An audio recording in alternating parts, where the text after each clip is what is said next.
Hello friends, welcome to my channel. Today என்ன video பார்க்க போகிறோம் அப்படின்னா, கத்திரிக்காய் புளிக்குழம்பு எப்படி செய்வதுன்னு தான் வீடியோ பார்க்க போகிறோம்.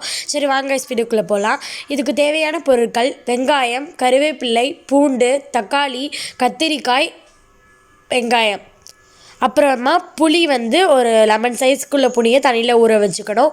நெக்ஸ்ட்டு ஒரு மண்பானை, ஒரு மண் சட்டி எடுத்து ஸ்டவ்வில் வச்சு அதில் தேவையான அளவு நல்லெண்ணெய் ஆட் பண்ணிக்கணும். நல்லெண்ணெய் ஊற்றி ஹீட் ஆனதுக்கப்புறம் வெங்காயம் நம்ம கட் பண்ணி வச்சுருந்தோம்ல, அதை அது கூட ஆட் பண்ணிக்கணும். அதுக்கப்புறம் பூண்டு, அதையும் நம்ம ஆட் பண்ணிக்கணும். அதுக்கப்புறம் கருவேப்பிள்ளை ஆட் பண்ணி நல்லா ஒரு வாட்டி கிளறி விட்டுக்கோங்க. கிளறி விட்டதுக்கப்புறம் வெந்தயம் தேவையான அளவு அது கூடவே ஆட் பண்ணிக்கணும். அதையும் ஆட் பண்ணிக்கலாம். அதுக்கப்புறம் நல்லா மிக்ஸ் பண்ணி வச்சுக்கோங்க. ஹை ஃப்ளேமில் வச்சுக்கோங்க ஸ்டவ்வை. அதுக்கப்புறம் நம்ம அந்த வெங்காயம் ஆட் பண்ணோம். இதுக்கப்புறம் நல்லா சாப் பண்ண வெங்காயம் கொஞ்சம் ஆட் பண்ணிக்கணும். ஏன்னா கத்திரிக்காய் புளிக்குழம்புக்கு வெங்காயம் அதிகமாக ஆட் பண்ணால் டேஸ்ட் நல்லாயிருக்கும். அதனால தான் நம்ம இவ்வளோ ஆட் பண்ணுறோம்.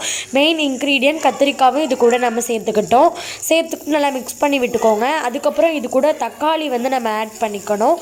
தக்காளி ஆட் பண்ணினதுக்கு அப்புறமும் நல்லா கிளறி விட்டுக்கோங்க.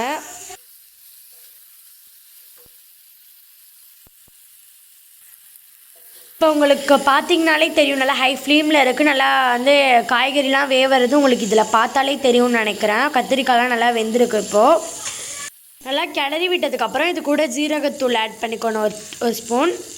அதுக்கப்புறம் மிளகுத்தூள், அதுக்கப்புறம் மஞ்சத்தூள் ஆட் பண்ணிக்கணும். இது எல்லாத்தையும் சேர்த்து ஒரு வாட்டி நல்லா கிண்டி விட்டுக்கோங்க. அதுக்கப்புறமா மிளகாய்த்தூள் உங்கள் காரத்துக்கு ஏற்ற மிளகாய்த்தூள் நீங்கள் ஆட் பண்ணிக்கோங்க. ஆட் பண்ணிவிட்டு ஒரு வாட்டி நல்லா கிளறி விட்டுக்கணும்.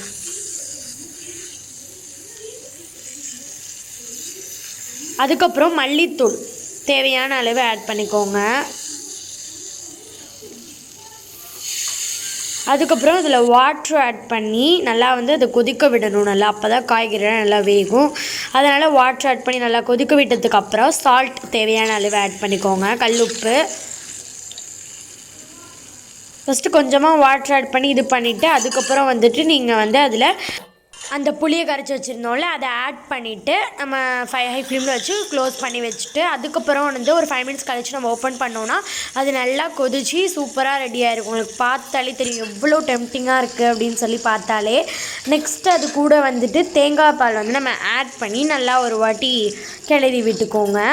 அண்ட் திரும்பவும் க்ளோஸ் பண்ணி வச்சிடலாம். நெக்ஸ்ட் ஓப்பன் பண்ணோம் அப்படின்னா இன்னும் திக்னஸாக, இன்னும் செம டெம்ப்டிங்காக இருக்கும். பார்த்தாலே உங்களுக்கு தெரியும் எவ்வளோ அழகாக இருக்குது, நல்லா வெந்திருக்கு அப்படின்னு பார்த்தா தெரியும்.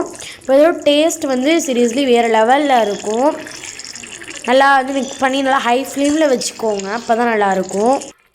இதை பார்த்தாலே நல்லா டெம்ப்டிங்காக இருக்குது. அண்ட் இதை ரைஸ் கூட நம்ம சாப்பிட்டோம் அப்படின்னா நிஜமே வேறு லெவலில் இருக்கும். இந்த வீடியோ உங்களுக்கு பிடிச்சிருந்துச்சுன்னா லைக் பண்ணுங்கள், ஷேர் பண்ணுங்கள், கமெண்ட் பண்ணுங்கள்.